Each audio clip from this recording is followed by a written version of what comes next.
আসসালামু আলাইকুম। আপনাদের সবাইকে হাফ মিনিট রেসিপির পক্ষ থেকে শুভেচ্ছা অভিনন্দন।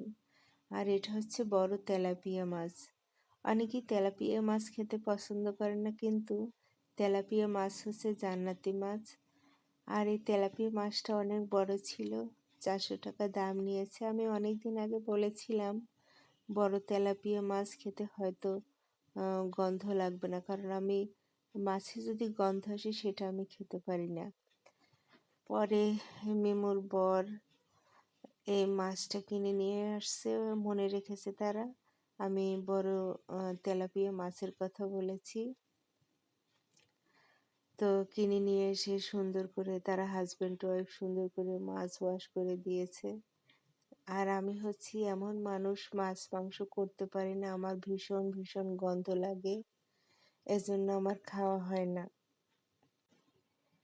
সুন্দর করে ধুয়ে লবণ হলুদ দিয়ে মেখে রেখেছে। এরপরে হলো রান্নার পালা। রান্নাটা অবশ্য আমিই করব, কারণ আমি আবার মাছ রান্না করতে ভীষণ ভীষণ পছন্দ করি। তেলে সুন্দর করে লবণ হলুদ মাখা মাছটা ছেড়ে দিলাম। এখন কি সুন্দর করে ফ্রাই হচ্ছে। আর এই মাছটা অনেক স্টিকি ছিল, তাজা ছিল। এর কারণে রান্না করতেও আমার ভীষণ ভালো লেগেছে, দেখতেও ভালো লাগছে। এরপরে আমি অন্য পাতিলে অবশ্য মশলা কষিয়ে নিয়েছি, পেঁয়াজ রসুন আদা বাটা আর আর মশলাগুলি সব একত্রে দিয়েছি। সুন্দর করে কষিয়ে আমি মাছের উপর ঢেলে দিয়েছি, কারণ আমি মাছ উঠালে মাছ ভেঙে যেতে পারে। এখন কি সুন্দর টকবক করে ফুটছে। আমার কাছে এই যে মাছ রান্না করার যে একটা শব্দ আসে পানি দেওয়ার পরে টকবক করে, আমি বলি এই শব্দটা আমার কাছে ভীষণ ভীষণ ভালো লাগে।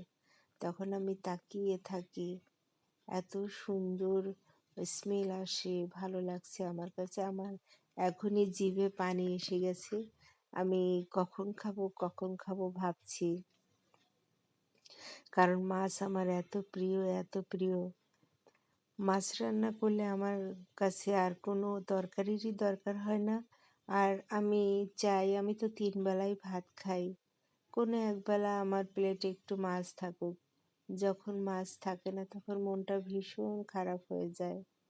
কিচ্ছু করার নেই, কারণ আমি তো আবার মাছ মাংস কাটতেও পারি না, ধুইতেও পারি না। তবে মাঝে মাঝে আমি ট্রাই করতাম আমার আম্মু শোনার জন্য, আমার মাছ মাংস একটু কাটতে হতো। আমার আম্মু শোনা আমার হাতের রান্না আবার খেতে ভীষণ পছন্দ করেন।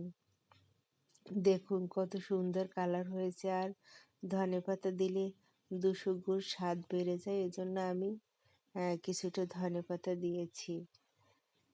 কালারটা অনেক সুন্দর হয়েছে, আবার খেতেও ভীষণ ভালো হয়েছে।